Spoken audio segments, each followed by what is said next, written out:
नमस्कार दोस्तों, स्वागत है आप सभी का आज की वीडियो में। दोस्तों, आप सभी जानते हो कि 1 जुलाई 2022 को भारत ने अपने पहले स्टेल्थ हथियार यानी ओरा स्टेल्थ ड्रोन के पहले मॉडल जिसे स्विफ्ट कहा जाता है उसकी टेस्ट फ्लाइट की थी, यानी उसकी पहली उड़ान को टेस्ट किया था जो कि सफल रही थी, जिसकी वीडियो आप स्क्रीन पर देख सकते हैं। हालांकि जिस समय DRDO ने इस टेस्ट वीडियो को जारी किया था उस समय दुनिया में ओरा को लेकर खूब हाइप बन गई थी। इंटरनेशनल मीडिया में बहुत सारे आर्टिकल छापे गए थे, बहुत सारी डिस्कशन इसके बारे में की गई थी और उस समय ये कहा जा रहा था कि आने वाले कुछ ही समय में भारत ओरा का प्रोडक्शन स्टार्ट कर देगा और जल्द ही इसे भारतीय सेना में शामिल कर देगा। लेकिन हैरानी की बात दोस्तों ये है कि इसके टेस्ट सफल होने के बावजूद भी पिछले 5-6 महीनों में इसके ऊपर कोई बड़ी खबर नहीं आई थी। ये भारत के लिए बहुत ही टेंशन वाली बात है, क्योंकि पिछले 3-4 सालों में दुनिया में जितने भी युद्ध हुए हैं, चाहे वो रशिया यूक्रेन वॉर हो या कोई दूसरी वॉर हो, जितने भी कॉन्फ्लिक्ट हुए हैं उन सभी में ड्रोन ने बहुत ही इंपॉर्टेंट रोल प्ले किया है। बिना ड्रोन के आज की तारीख में युद्ध जीतना तो बहुत दूर की बात है,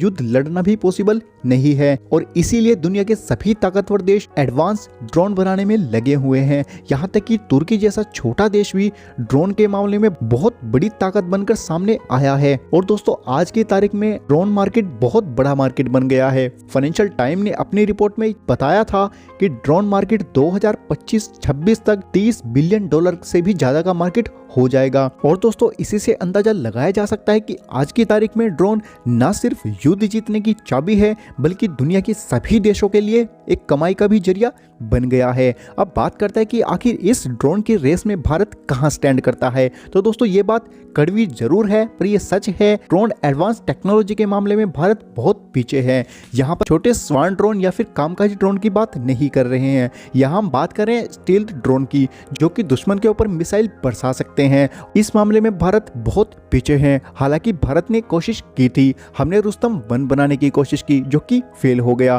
फिर हम रुस्तम 2 बनाने की कोशिश कर रहे हैं, लेकिन बार बार रुस्तम 2 के सभी टेस्ट फेल हो रहे हैं। मतलब रुस्तम 2 बार बार क्रैश हो रहा है और इसी कारण भारत ड्रोन के मामले में दूसरे देशों पर निर्भर है। एग्जाम्पल के लिए हमारे पास जो मिड साइड ड्रोन है वो हमने इजराइल से खरीदे हैं, जिसे हेरोन TP का नाम दिया गया है। लेकिन इस ड्रोन से हमारा काम नहीं चल सकता, हमें अल्ट्रा एडवांस ड्रोन चाहिए और इसीलिए भारत ने अमेरिका से रेंट पर प्रेडेक्टर ड्रोन लिया है और आगे फ्यूचर में और सारे ड्रोन लेने की बात भारत कर रहा है। और इसी बात से भारत के ड्रोन बेड़े की क्या हालत है इसका पता चलता है। लेकिन अच्छी बात यह है कि भारत ओरा या फिर घातक UCAV से एक ही झटके में ये सारी दिक्कत दूर कर सकता है, क्योंकि ओरा या फिर घातक UCAV ड्रोन बाकी ड्रोन से कहीं ज़्यादा एडवांस और ताकतवर है। ये दुश्मन की जासूसी भी कर सकता है और दुश्मन के ऊपर मिसाइल भी बरसा सकता है। और सबसे ज़रूरी बात, ये छोटा होने के साथ साथ अल्ट्रा स्टेल्थ भी है,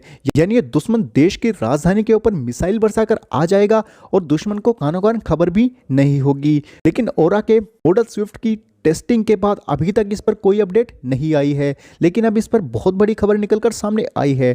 दरअसल दोस्तों, खबर ये निकलकर सामने आई है कि ओरा को लेकर ज़्यादातर टेक्नोलॉजी तैयार कर ली गई है और इसका प्रोडक्शन भी फुल फ्लो में किया गया है और आने वाले कुछ ही समय में इसकी फैब्रिकेशन भी स्टार्ट कर दी जाएगी। तो उम्मीद ये लगाई जा रही है कि 2024 एंड या फिर 2025 के स्टार्टिंग तक ओरा को भारतीय सेना में शामिल कर दिया जाएगा। साथ ही खबर ये आई है, ओरा को भारत खुद के लिए बना रहा है। ओरा को भारत इंटरनेशनल मार्केट में एक्सपोर्ट नहीं करेगा, क्योंकि इसमें हमारी सबसे एडवांस और सबसे बेहतर टेक्नोलॉजी यूज की गई है। अगर हम दूसरे देश को ओरा दे देते हैं तो हमारी टेक्नोलॉजी चोरी होने का डर बना रहता है और इसको एक्सपोर्ट ना करने का दूसरा कारण ये है, ओरा एक स्टेल्थ ड्रोन है जिसको खरीदना और मेंटेन करना बहुत ही कॉस्टली होता है और बहुत ही कम देश इसको अफोर्ड कर पाएंगे। लेकिन दोस्तों, भारत को ड्रोन एक्सपोर्ट मार्केट में भी अपनी जगह बनानी है, इसलिए भारत को बहुत से दूसरे देशों से ऑफर आ रही है कि भारत उनके साथ मिलकर नॉन स्टेल्थ ड्रोन बना सकता है। हाल ही में जापान, अमेरिका और यूरोप से हमें ऑफर आए हैं